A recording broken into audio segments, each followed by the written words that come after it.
up, y'all? It's John Master Lee here, helping all you entrepreneurs out there to level up like a boss. All right, I want to talk about something that's been on top of my mind now for the last couple of weeks because I know it's going to be a life-changing scenario that we're about to face. If anything, many of you have already experienced this life-changing scenario thanks to the double whammy of the health crisis and then the subsequent financial crisis. So we are on the cusp, if not already in, maybe even deeply in, to a recession. And if you are in the marketplace right now and you are one of those entrepreneurs who have just impeccable timing, try to get something off the ground. And I'm only saying that jokingly because I am one of those people who seems to have a hell of a knack at starting up a new venture when the economy basically just goes to shite. Not good. Not good at all.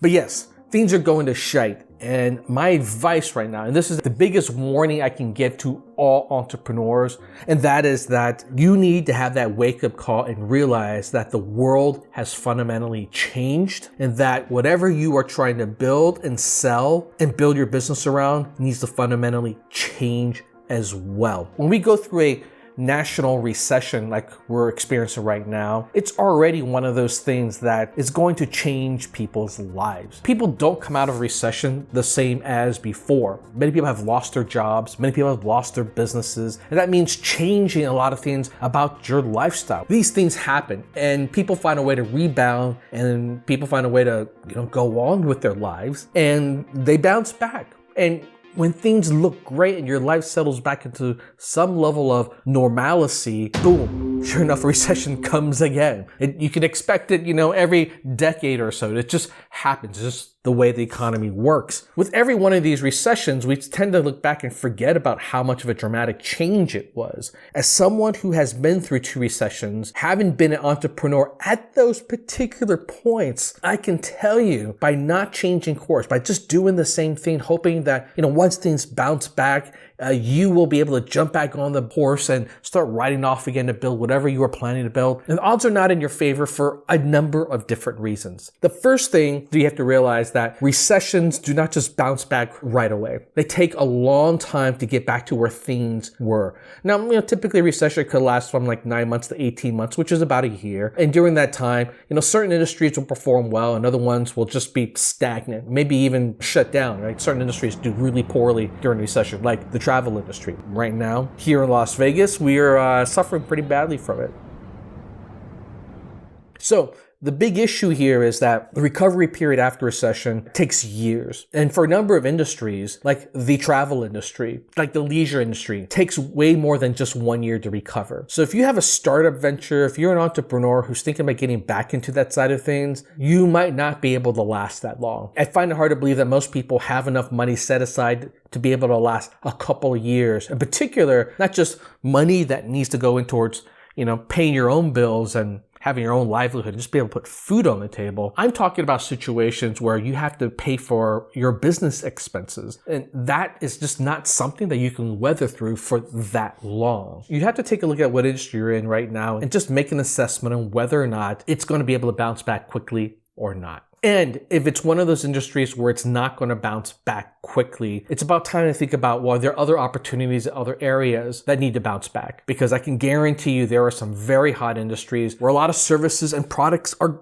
going to be needed right now. But the other industry that's having a dramatic effect here, because of the stay at home and be locked up during a pandemic crisis, we are spending so much time at home right now that all these different habits that we had done in our spare time has been ratcheted up to like times 10. I'm talking about stuff like watching streaming services like Disney Plus or Netflix, or playing video games at home, or doing video conferencing.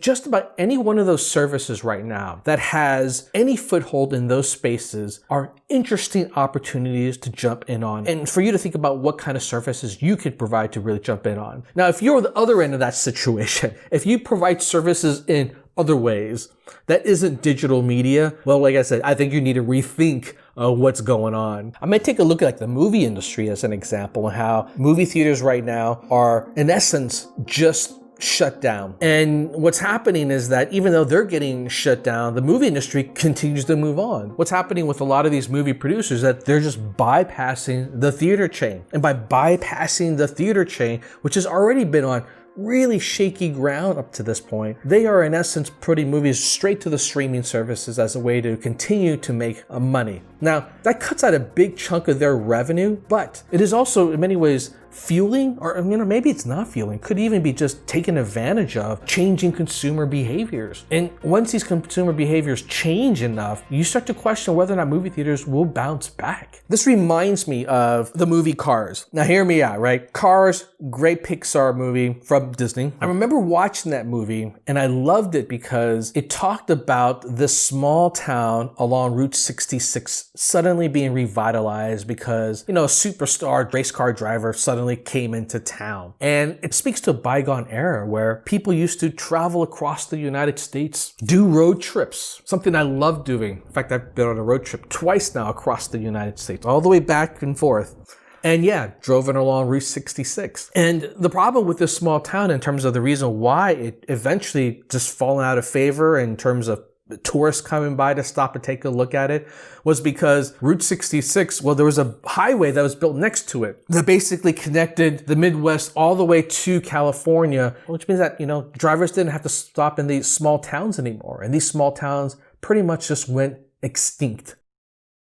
And that's what it feels like with these movie theater chains at this point. It just feels like, the idea of people going to spend $50 to take a family out for, time out on the weekend to watch a movie and get popcorn and everything like that. It's just not worth it anymore. Especially when everyone at home has huge, large screen TVs, an awesome sound system, HD, if not 4K streaming capability. It just seems like, the wave of the future is already here. So the interesting question here is, with these examples, what kind of opportunities are we talking about here for entrepreneurs? What sort of expectations of changes are we going to see in the digital media space? Well, when I say digital media, I'm talking about every type of content that you can get from online or through your mobile phone. This is a great time for someone to jump on board to be a YouTuber, a streamer. Even building a TikTok presence is something that's pretty powerful today. In other words, building up your online presence, if maybe not your core focus, should definitely be one of the biggest drivers to your established business. Like one of the examples I'm always going back to is, I was talking with a friend of mine who is a car fanatic, and he owns a little shop.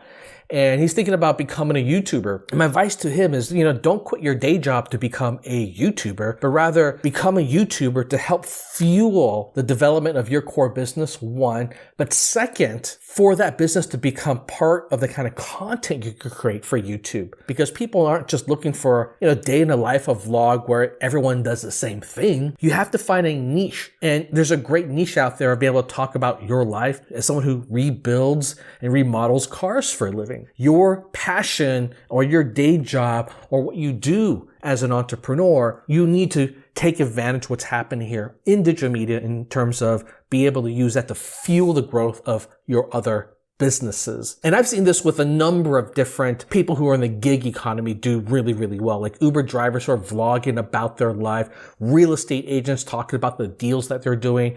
And it's not unheard of for the YouTube channel to become not just a big piece of their income. Not just passive income, mind you, but actually the dominant chunk of their income ongoing. Has definitely happened to a lot of people. So that's my advice, you all. In times like this, as an entrepreneur, you need to take a step back and take pause and rethink what your plan is going forward. There will be a new reality in the next 2 years. So whatever business model that you had in your head, whatever you vetted to date, you're going to have to re-vet it. You're going to have to rethink it because it's dangerous otherwise. To all of my fellow entrepreneurs, hang in there and let's do this, y'all. Peace out.